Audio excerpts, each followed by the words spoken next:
Friends, welcome to YouTube channel. I'm your host Indrani.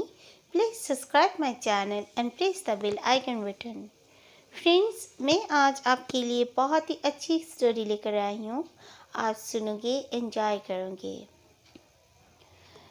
मैं मोना। मैं अपनी एक स्टोरी आप लोगों के साथ शेयर करना चाहती हूँ। मैं जब क्लास 10th में पढ़ती थी, हम लोग एक घर में शिफ्ट हुए थे। जिस सिटी में मैं रहती थी उसी सिटी में दूसरे घर में हम लोग शिफ्ट हो गए थे, क्योंकि जिस घर में हम लोग रहते थे कुछ प्रॉब्लम्स हुआ उस घर में ऑनर के साथ पापा का, तो हम लोग वो घर छोड़ दिए। क्योंकि जिस घर में हम लोग पहले रहते थे वो घर में ऑनर भी अपना फर्स्ट फ्लोर में रहते थे और हम लोग ग्राउंड फ्लोर में रहते थे। तो कुछ पानी वानी के लिए कुछ प्लेस के वजह से हमारे कुछ प्रॉब्लम्स हुए, तो पापा ने और भी अच्छा घर एक देखा और कॉलोनी के अंदर में बिल्कुल हम घर पर चले गए। मुझे बहुत खुशी हुई क्योंकि उस कॉलोनी में आसपास में मेरे कई फ्रेंड्स मुझे मिले और मैं जानती थी कि उस कॉलोनी में मेरे अच्छे अच्छे दोस्त रहते हैं। मुझे बहुत खुशी हुई। उसके बाद करीब करीब जाने के 15 से 16 दिन बाद ही ठंड का मौसम था, तो पिकनिक जाना था। मेरे पेरेंट्स ने मुझे परमिशन दे दिया। हम कुछ फ्रेंड्स मिलकर पिकनिक जाने वाले थे। हमारे साथ एक नई लड़की भी जाने वाली थी जो कि 11th में पढ़ती थी, बट हमारी साथ ही बहुत अच्छी दोस्त थी वो। उसका एक भाई था, उसका नाम था विकी। विकी काफ़ी हैंडसम सुंदर लड़का था। मुझे तो एक बार में ही विकी पसंद आ गया। मुझे तो बिल्कुल भी अक्षय कुमार जैसा वो लग रहा था। और तब नए नए पिक्चर भी निकला था अक्षय का एक, तो मुझे तो लग रहा था कि वो मेरा ही अक्षय ही है। विकी भी हमारे साथ गए हुए थे और मैं विकी से बात करने के लिए बहुत ट्राई कर रही थी, पर मुझे मौका नहीं मिल रहा था। फिर मैंने उसकी सिस्टर जो थी उसका नाम था मैनी। मैंने मैनी से कहा कि वो तुम्हारा भाई है? तो उसने कहा हाँ मेरा भाई तो है, लेकिन मेरे बड़े पापा का बेटा है।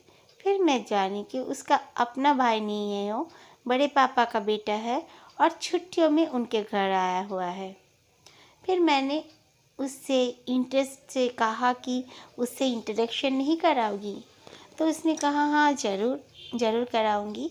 लेकिन विकी बिल्कुल अकेले ही बैठा था और फिर उसके आसपास में कोई भी बैठे नहीं हुए थे। लेकिन मैं उसके पास जाने के लिए थोड़ा सा घबराहट हो रही थी, क्योंकि अचानक से कैसे चली जाऊं किसी के सामने। फिर वो लड़की बोली चलो मैं आपके साथ इंटरेक्शन कराती हूँ। तो फिर मैंने देखा उसने इशारे से विकी को कहा कि मैं उसकी दोस्त हूँ और उससे मैं दोस्ती करना चाहती हूँ। तो वो भी इशारे से बात करने लगा, मतलब अपने मुंह से नहीं, वो हाथ से कुछ कुछ बोलने लगा। तो मैं देखकर हैरान रह गई। मैंने कहा ये क्या? तो उसने कहा यार बोल सुन नहीं सकते हैं मेरे भैया, ये मतलब बहरे हैं, गूंगे हैं। तो मुझे सुन के बहुत दुख हुआ।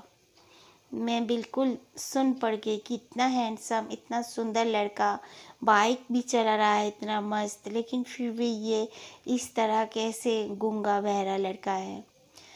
फिर मैंने उसके साथ इशारे से कुछ मिनट बात की और आकर अपने सहेलियों के पास बैठ गई। दोबारा भी मैं सोची थी कि हाँ मैं मिलूँगी उसके घर में जाकर, लेकिन मैं ना जा पाई और ना मिल पाई। फिर मैंने सुना उसके जो सिस्टर हमारी दोस्त थी उसी के मुंह से मैंने सुना कि उसका भाई जा चुका है अपने घर, फिर आएगा क्योंकि उसको यहाँ पर एक नौकरी मिल गई है। तो मैं खुश हुई कि चलो उससे मिल सकती हूँ। उसके बाद वो फिर आया। मैं उसे देखती थी रोज़, वो अपने बाइक में करके अपनी जॉब प्लेस में जाता था। उसे कोई उसी तरह जॉब मिला था जहाँ पर मतलब गूंगे बहरे कर सकते हैं, उस तरह कुछ उसको जॉब मिला था। तो वो रोज़ अपना टाइम से जाता था आता था। मैं उसे देखती थी और वो भी मुझे देख के मुस्कुराता था, लेकिन फिर मैंने कभी उससे बात नहीं की लेकिन मैं अभी भी सोचती हूँ कि वो जो मैं उसे देखी थी विकी को, विकी मेरा बिल्कुल पहला पसंद था, मुझे बहुत अच्छा लगा था। लेकिन मैंने कभी किसी को बताया ही नहीं, क्योंकि विकी ना बोल पाता था ना सुन पाता था। Okay, thank you friends. अगर आप लोगों को मेरी ये स्टोरी अच्छी लगी तो प्लीज़ लाइक कर देना और अपना फीडबैक ज़रूर देना, और प्लीज़ प्लीज़ प्लीज़ सब्सक्राइब तो ज़रूर से ज़रूर करना।